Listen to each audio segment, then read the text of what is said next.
Vex had seen a lot of stupid things in his 17 years as a fighter. But this was, hands down, the most ridiculous thing he had ever witnessed in his entire life. The human was dancing. Actually dancing. Not the ritualistic pre-combat stance of the Kalthine warriors. Not the aggressive posturing of the Threskan brutes. Not even the meditative stillness of the Vorath monks. No, no, no.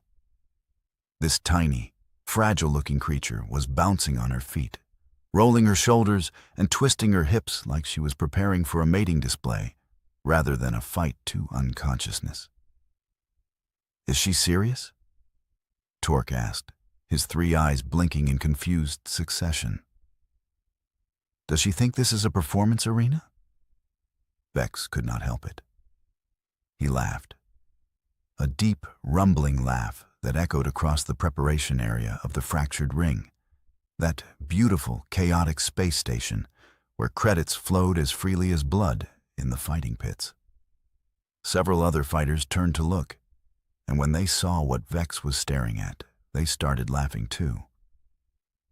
The human, this Lena creature, did not even glance their way.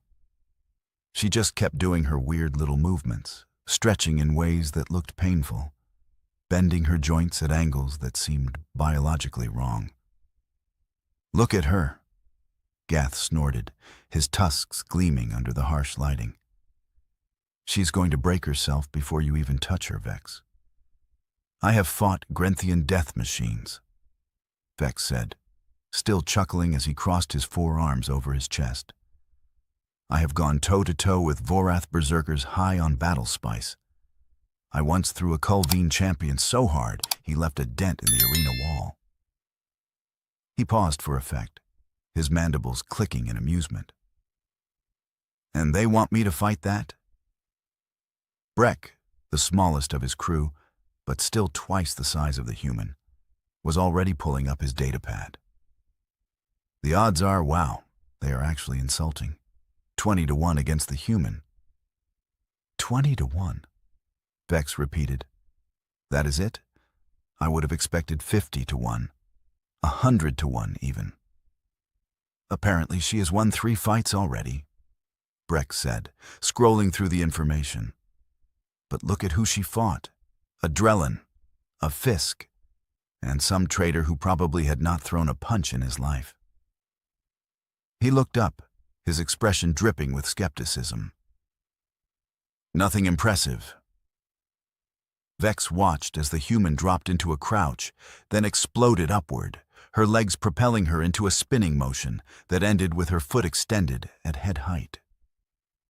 She held the position for 3 full seconds, perfectly balanced, before flowing back down into another stance.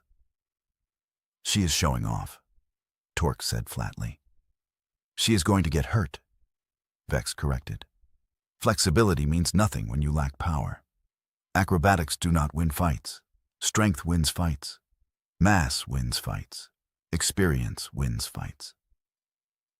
He flexed his primary arms, feeling the satisfying burn of muscle and chitin. "And I have all 3.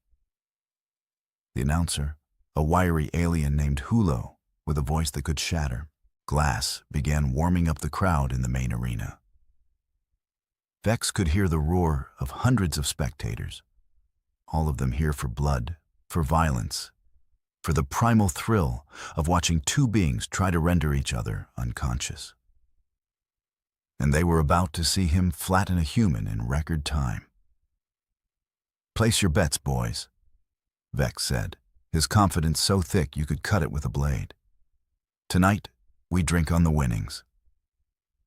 They moved toward the betting stations, where Fyra, the pit boss, sat behind a reinforced barrier. She was a Quellan, all scales and cold calculation, and she had been running fights on the fractured ring for 30 years. "Vex," she greeted him with a nod, "you are fighting the human." "For about 15 seconds, he replied. "Then I am collecting my credits." Fyra's expression did not change. "The human has surprised some people." The human got lucky, Vex countered. Lucky ends when you face real competition. He put down 5,000 credits. On himself, obviously. Torque, Gath, and Breck followed suit, their own bets ranging from 3,000 to 4,000 each. Easy money. The easiest money they had made in months. As they walked toward the fighter entrance, Vex allowed himself a moment of reflection. He had been fighting for money since he was barely old enough to form a fist. Started in the youth circuits on his home world, worked his way up through the regional tournaments, and eventually made it to the big stations like the Fractured Ring. He had 243 fights under his belt, 237 wins, 6 losses, all of them to opponents who had at least 60 pounds on him and years more experience. This human? She probably weighed, 130 pounds? Maybe 140 if she was carrying extra gear. She looked like she would snap if he grabbed her wrong. The thought made him laugh again. The corridor leading to the arena thrummed with bass-heavy music and the stomping of feet. The crowd was getting restless, hungry for the next match. Vex cracked his neck, feeling vertebrae pop satisfyingly into place. He rolled his shoulders, tested his reach. Everything felt good. Everything felt perfect. He stepped into the harsh light of the arena, and the crowd erupted. They knew him here. They knew what he was capable of.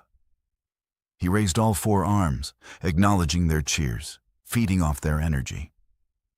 Then the human entered from the opposite side. The cheers turned to laughter, actual laughter.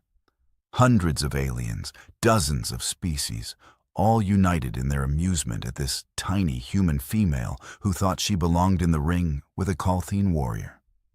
Lena, her name displayed on the massive screens overhead, walked to her corner with calm, measured steps. She wore minimal padding, just wraps on her hands and feet. Her dark hair was pulled back tight. Her expression was neutral, almost bored. She looked at Vex once, just once. And there was no fear in those strange, forward-facing eyes, no hesitation, no doubt. Just calm. It should have bothered him. That calm should have set off warning bells in his head. But Vex was too busy basking in his own certainty, too wrapped up in his inevitable victory. Hulo's voice boomed across the arena. Ladies, gentlemen, and beings of all classifications, tonight we have a match that promises brutality. In the red corner, standing 7 feet tall and weighing 320 pounds, with 243 fights and 237 victories, the Colthene Hammer, Vex. The crowd roared. And in the blue corner, standing 5 feet 6 inches, weighing 135 pounds, with 3 fights and 3 victories, the human, Lena. The laughter intensified. Vex bounced on his feet, his forearms loose and ready. Across the ring, Lena simply stood there, breathing slowly, her eyes locked on him with unnerving focus. Hulo raised his hand. Fighters ready? Vex nodded, grinning. Lena nodded once. Then let us begin. The bell rang, and Vex charged forward, ready to end this joke of a fight in seconds. He really should have paid more attention to that calm in her eyes. He really should have. Vex exploded across the arena floor like a missile. 320 pounds of muscle, chitin, and absolute certainty. His strategy was simple, elegant, and had worked 237 times before. Close the distance. Overwhelm with superior mass. Pin or strike until the opponent could not continue. Easy, efficient, effective. Except Lena was not there anymore. She had moved, barely moved, actually. Just a small shift to the left, a slight rotation of her hips, and suddenly Vex's crushing charge met nothing but empty air. His momentum carried him forward 3 steps before he could stop himself. The crowd noise changed, not quite concerned yet. still amused. But there was a hint of something else now. Curiosity, maybe? Vex spun around, recalibrating. Fine. She was fast. He had fought fast opponents before. Speed without power was just wasted energy. He came in again, this time more controlled. A straight punch with his primary right arm, designed to test her defense. She would block or dodge, and then he would follow up with his other 3 arms in rapid succession. Standard combination. Textbook execution. His fist should have connected with her guard, her shoulder, something. Instead, she turned her body at an angle he had not anticipated, and his punch sailed past her by inches. Before he could pull back, she stepped inside his reach, her body impossibly close, and drove her elbow into his ribs. The impact was, well, it was not painful exactly. It was more surprising than anything else, like being poked by a small stick. Vex actually wanted to laugh again. Was that her best shot? Then the sensation hit him, a deep, radiating ache that spread from the point of impact, and he realized with uncomfortable awareness that she had struck directly on a nerve cluster. His left side went briefly numb. What the actual hell? "First point to Lena," Hulo announced, and part of the crowd cheered. The human supporters, all 12 of them probably. Vex shook off the sensation, frustrated now. Lucky hit, that was all. He came in again, throwing a combination. Left, right, left. Overhead smash with his secondary arms. A flurry of attacks that should have overwhelmed her, should have forced her into a mistake. She moved like water, like smoke, like she knew where his attacks were going before he threw them. A duck, a weave, a step back that put her just outside his range. And every time he extended too far, she was there with another precise strike. His shoulder, his knee, his neck. None of them hurt, not really. But they were adding up, creating a cumulative effect that he was starting to genuinely dislike. "Stop dancing and fight," Torque yelled from the sidelines, his voice cutting through the ambient noise. Vex wanted to yell back that he was trying, but that would look weak. So instead, he adjusted his approach. Forget the fancy combinations. Just grab her. Use his size advantage. Once he got his hands on her, this fight was over. He feinted high, then shot low, reaching for her legs. Standard takedown. Works on 90% of opponents. Lena jumped, not away, up. She planted one foot on his extended arm and used it as a springboard, vaulting over him entirely. As she passed overhead, she kicked down, catching him on the back of his head. Not hard enough to injure, but hard enough to make his vision blur for a split second. The crowd was definitely louder now, more engaged. The laughter had stopped. Now they were watching with actual interest. Vex straightened, his mandibles clicking in irritation. This was not going according to plan. This was not going according to any plan. He had studied human physiology. They were weak, fragile. Their bones broke easily. Their endurance was limited. Everything about them screamed prey species. So why could he not hit her? He tried again. Faster this time. More aggressive. He unleashed everything he had, every technique, every combination, every dirty trick he had learned in 243 fights.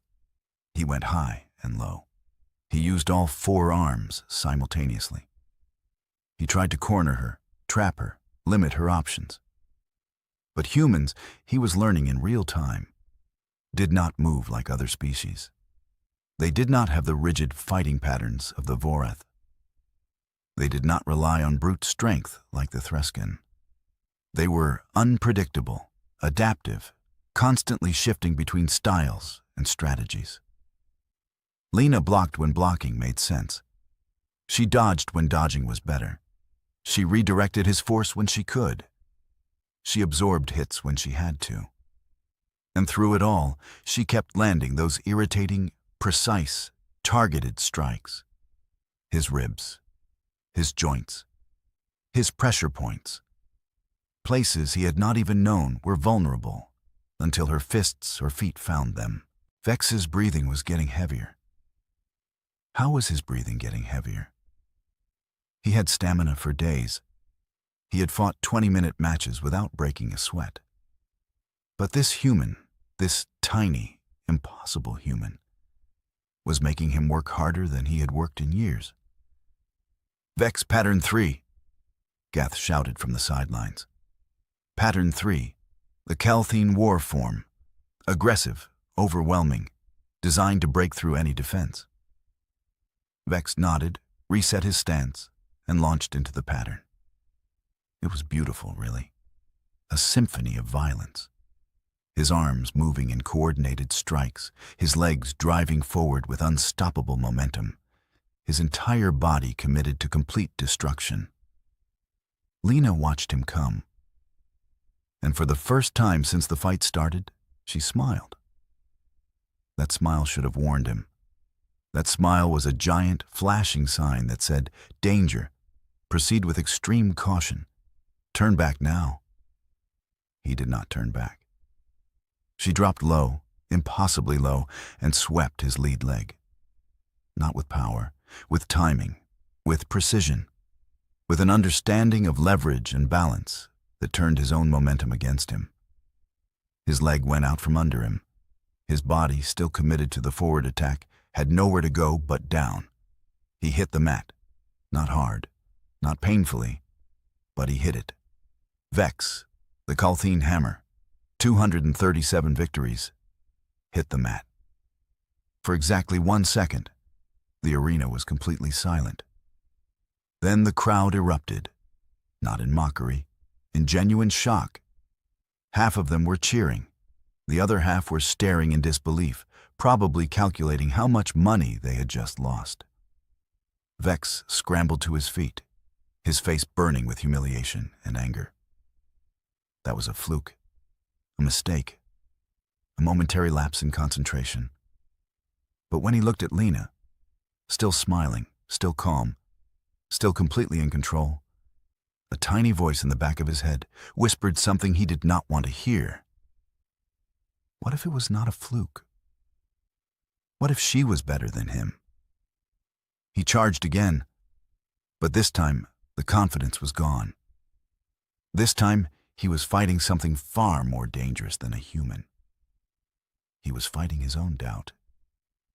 And Lena, standing in her corner, rolling her shoulders like this was just a warm-up, looked ready to teach him exactly why underestimating humans was the last mistake any alien should make.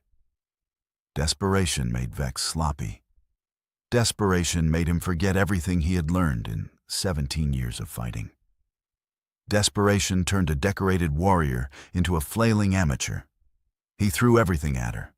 Wild haymakers, reckless tackles, combinations with no setup, no strategy, no thought. Just panic dressed up as aggression. Lena weathered the storm. Every attack he threw, she had an answer for. She slipped a punch and countered with a knee to his thigh. She redirected a grab and struck his throat. Not hard enough to crush it, but hard enough to make breathing uncomfortable. She was a surgeon with fists, cutting him apart piece by piece. Time to get serious, Vex growled. And he meant it. No more testing, no more playing. He accessed the Calthine battle trance, that state of heightened awareness that turned good fighters into great ones. Everything slowed down. His senses sharpened. He could see her micro-movements now, predict her patterns, anticipate her counters. He threw a jab. She moved left. He was already there with his secondary arm. Gotcha. Except she was not there either. She had doubled back, ducking under his follow-up, and now she was inside his guard again. Too close. Dangerously close. Her hands moved in a blur.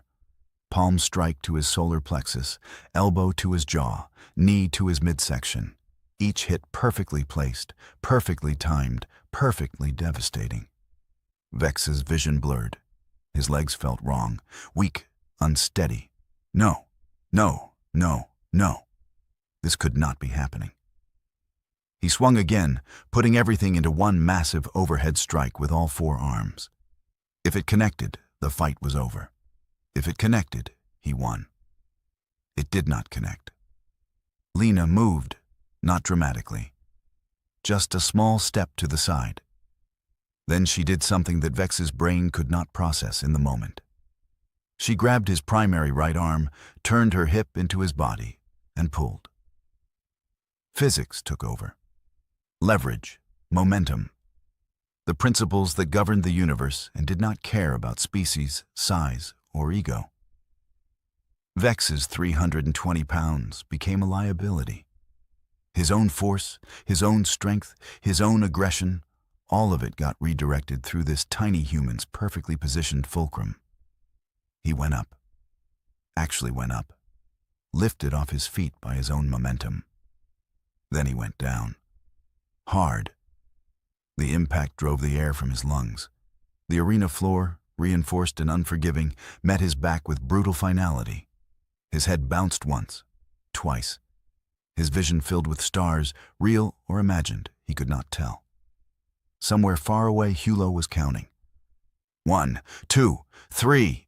Get up, you fool, get up. 4, 5, 6. His body refused. Every muscle screamed, every joint ached. The accumulated damage from dozens of precise strikes had finally caught up with him. 7, 8. He tried to roll over, managed to get to his hands and knees. The world spun sickeningly. 9, 10, knockout. The bell rang. The crowd exploded into chaos, half cheering, half screaming in outrage. Money was changing hands. Bets were being settled. Fortunes were being made and lost. And Vex, the Kalthine Hammer, 237 victories, knelt on the mat, staring at nothing, his mind unable to process what had just happened. A shadow fell over him. He looked up. Lena stood there, not even breathing hard, her hand extended, offering to help him up. The humiliation was complete. The medical bay of the fractured ring smelled like antiseptic and defeat. Vex sat on an examination table, while Kiva, a Quellan medic with zero sympathy and even less patience, ran her scanner over his bruised body. 3 cracked ribs, she announced without emotion. Severe bruising along your left side, right shoulder, and both legs. Minor concussion, strained muscles in your neck and back, inflammation in 14 separate pressure points. She looked up from her scanner, her reptilian eyes cold. You got worked over. I am aware, Vex muttered. By a human, Kiva continued, and there might have been the faintest hint of amusement in her voice. A human who weighs less than half what you do. I am very aware. Torque, Gath, and Breck sat in the corner, unusually quiet. They had lost money, significant money. But more than that, they had lost their certainty, their faith in the natural order of things. Big beats small, strong beats weak, experience beats novice, except when it did not. How? Vex finally asked, breaking the silence. How did she do that? She fought better than you, Kiva said bluntly, applying a dermal regenerator to his ribs. Next question. That is not an answer. It is the only answer that matters. Kiva finished her work and stepped back. You will be sore for 3 days. Try not to get thrown on your back again during that time. She left, and Vex was alone with his crew and his thoughts. The thoughts were worse than the injuries. The betting network is going insane, Breck said, staring at his datapad. The human's odds have completely flipped.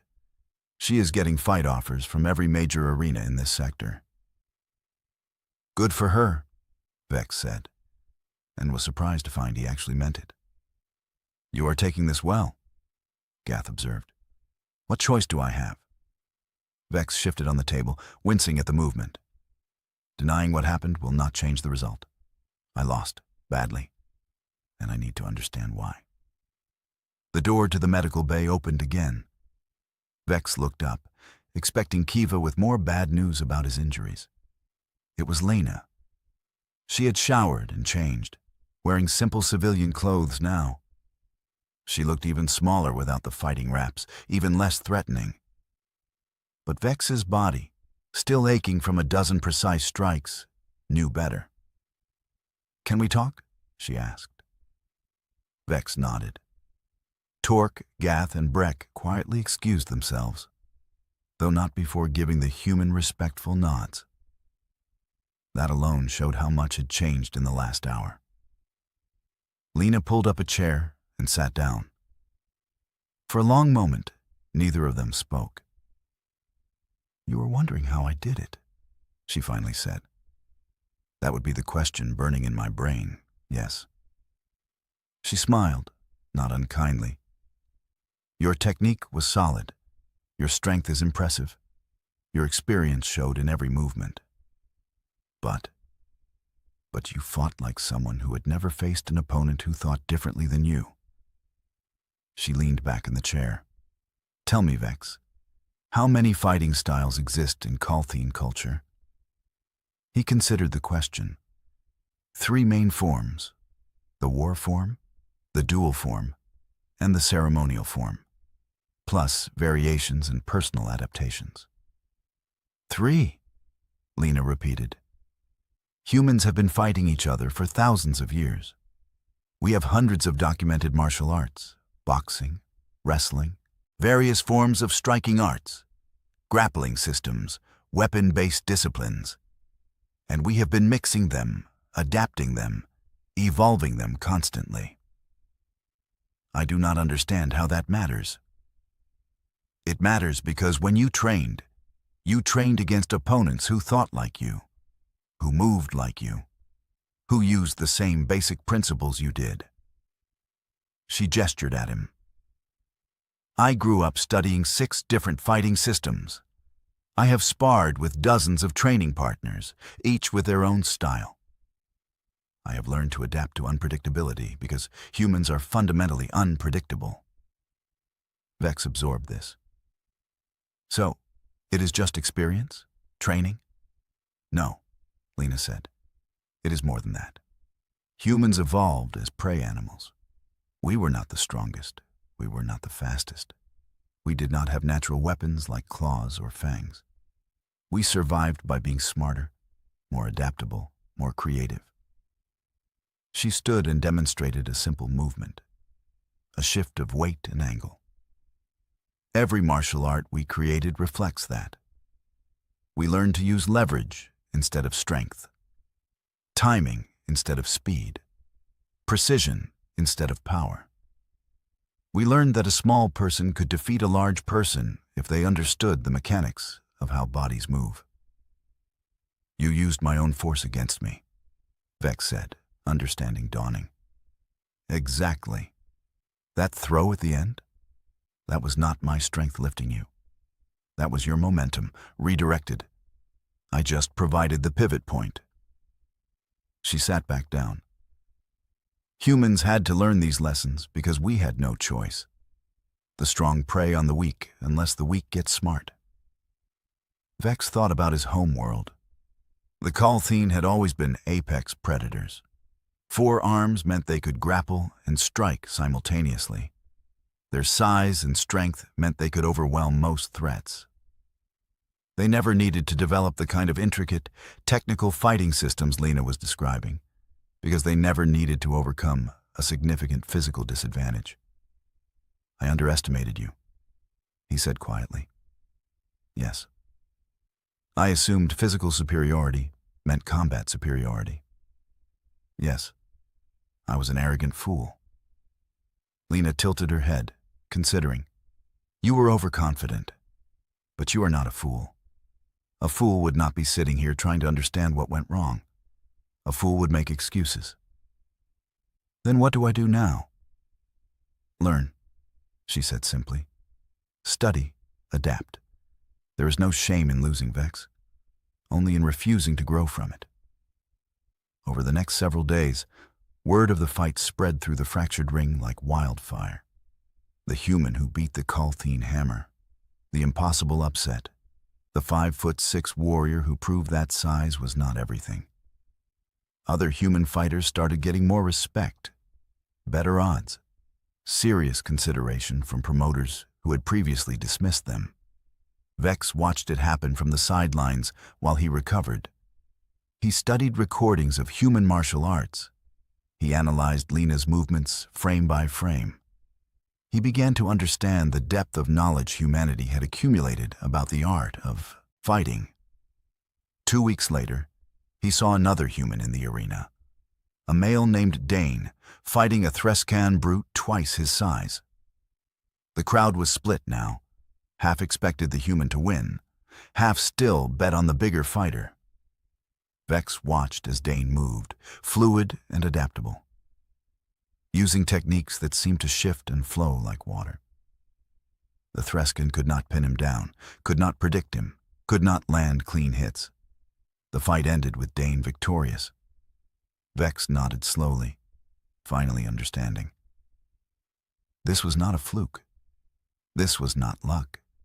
This was humanity showing the galaxy what happened when a species spent thousands of years perfecting the art of overcoming physical disadvantages. He found Lena in the training area later that day. "Teach me," he said. She looked at him, evaluating. Then she smiled. "All right, but fair warning, it is going to hurt." "It already hurts," Vex said, remembering the mat rushing up to meet him, remembering the humiliation, remembering the lesson. "Might as well make it worthwhile." Lena laughed. Lesson 1. Never assume you know everything about fighting just because you have won a lot of fights. "Learned that one already," Vex said dryly. "Good. Then you are ahead of most beings in this station." She moved into a basic stance. Lesson 2. Every size difference is an opportunity, not a limitation. You just have to understand the physics. And as Vex began to learn, began to truly learn, he realized something profound. He had not lost to